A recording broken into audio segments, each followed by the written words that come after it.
فاعوذ باللہ من الشیطان الرجیم بسم اللہ الرحمن الرحیم یا ایھا الذین آمنوا ادخلوا فی السلم کافۃ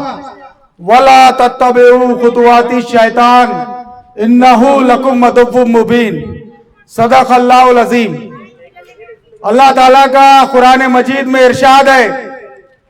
کہ اے لوگوں جو ایمان لائے ہو اسلام میں پورے داخل ہو جاؤ اور شیطان کے قدموں پر مت چلو، یہ شیطان تمہارا کھلا دشمن ہے۔ عزیز ساتھیوں، اسلام میں پورے داخل ہونے کا کیا مطلب ہے اور خطاب کس سے کیا گیا ہے؟ قرآن مجید میں جب یہ کہا جاتا ہے کہ یا ایھا الذین آمنوا، تو اس سے مراد یہ ہوتا ہے کہ جو آلریڈی جو ایمان لا چکے ان سے خطاب ہوتا ہے۔ تو جو ایمان لا چکے ہیں ان سے خطاب کرنے کے بعد دوبارہ اللہ تعالیٰ اسلام میں پورے داخل ہو جاؤ یہ کہہ رہا ہے، تو اس سے کیا مراد ہے؟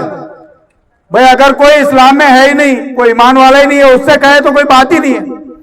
لیکن آلریڈی جو ایمان والا ہے اس سے جو کہا جا رہا ہے کہ اسلام میں پورے داخل ہو جاؤ، اس کا یہ مطلب ہے کہ ہم صرف نام کے مسلمان نہ رہے، ہم صرف ایسے مسلمان نہ رہے کہ ہم مسلم گھرانے میں پیدا ہو گئے، ہمارا نام ہمارے والدین نے محمد اسماعیل، محمد ابراہیم، محمد اسحاق، شیخ یوسف، شیخ عبد الرحیم کچھ تو بھی رکھ دیا، بلکہ ہمارا زندگی کا مقصد یہ ہونا چاہیے کہ ہم اللہ تعالیٰ کی زندگی کے ہر شعبے میں ہم اللہ تعالیٰ کی بندگی کریں۔ یہ اسلام میں پورے داخل ہونے کا مطلب ہے۔ اس کا مطلب یہ ہرگز نہیں ہو سکتا کہ آپ مسجد کے اندر تو آپ اسلام میں ہیں، یعنی آپ نماز پڑھ رہے، مسجد کے اندر آپ باوضو ہے، آپ مسجد کے اندر غسل سے ہے، آپ مسجد میں جو ہے تو گالی گلوچ نہیں کرتے، لیکن مسجد سے باہر نکلتے ہی آپ جو ہے تو گالی گلوچ کرنا شروع کر دے، تو کیا صرف اسلام مسجد میں عمل کرنے کا نام ہے؟ یا پھر آپ رمضان میں روزے رکھتے ہیں، جب آپ رمضان میں روزے رکھتے ہیں تو 30 دن تک اپنے آپ کو کنٹرول کرتے ہیں کہ صاحب لڑائی جھگڑے کم ہو جاتے ہیں، گالی گلوچ نہیں کرتا انسان بے ایمانی نہیں کرتا، تو کیا ہم صرف 1 مہینے کے مسلمان ہیں رمضان کے؟ یا پھر ہم نماز پڑھتے ہیں تو جمعے کے دن آپ خاص طور پہ اہتمام کرتے ہیں، جمعے کے دن نہاتے ہیں، دھوتے ہیں، غسل کرتے ہیں، تو کیا صرف ہم جمعے کے مسلمان ہیں؟ ایسا نہیں ہے، بلکہ ہم کو 5 وقت کی نمازیں پڑھنی ہے روزانہ 5 مرتبہ اللہ کے سامنے سجدہ کرنا ہے ہمارے کو، یہ ہم پر فرض کیا گیا ہے۔ اس کے بعد ہم کو یہ کہا گیا ہے کہ اقرا، جو قرآن کی پہلی آیت نازل ہوئی اس میں کہا گیا کہ اقرا یعنی پڑھو، کس کے نام سے پڑھو؟ اپنے رب کے نام سے پڑھو جس نے تم کو پیدا کیا اور خون کے جمے ہوئے لوتھڑے سے تمہاری جو ہے تو تخلیق کی۔ اللہ تعالیٰ نے یہ کہا کہ پڑھو، یہ ہم تک یہ بات کس کے ذریعے پہنچی؟ یہ بات آج ہمارے گھروں میں جو قرآن مجید رکھا ہوا ہے اس کے اندر یہ جو آیات ہے، یہ آیات ہمارے پاس محمد مصطفیٰ صلی اللہ علیہ وسلم کے ذریعے پہنچی، اور اللہ کے رسول صلی اللہ علیہ وسلم تک یہ بات اللہ تعالیٰ کے پاس سے جبرائیل علیہ السلام نے پہنچائی۔ صرف یہ بات نہیں بلکہ پورا کے پورا جو قرآن مجید ہے یہ جبرائیل علیہ السلام نے اللہ کے رسول صلی اللہ علیہ وسلم کی جو 23 سال کی نبوی زندگی تھی، اللہ کے رسول کی کل عمر 63 برس تھی، اس میں 40ویں سال میں آپ کو نبوت ملی، اور جس دن نبوت ملی وہاں سے آپ کے عمر کے آخری حصے تک قرآن مجید آہستہ نازل ہوتے رہا، اور پھر اس کو بعد میں کتابی شکل دی گئی حضرت عثمان کے زمانے میں۔ لیکن یہ قرآن مجید آج محفوظ ہے، یہ ہمارے گھروں میں محفوظ ہے، اور اس قرآن مجید میں یاد رکھیے ایک رتی برابر کی بھی کسی قسم کی تبدیلی کی کوئی گنجائش نہیں۔ بہت کوشش کی ہے 1400 سالوں سے باطل نے کہ کسی طرح قرآن مجید کی کسی آیت میں، کسی پرنٹنگ پریس میں کہیں تو بھی اس کے اندر تبدیلی کر دی جائے۔ ابھی دور جدید میں ایک نیا فتنہ اٹھا تھا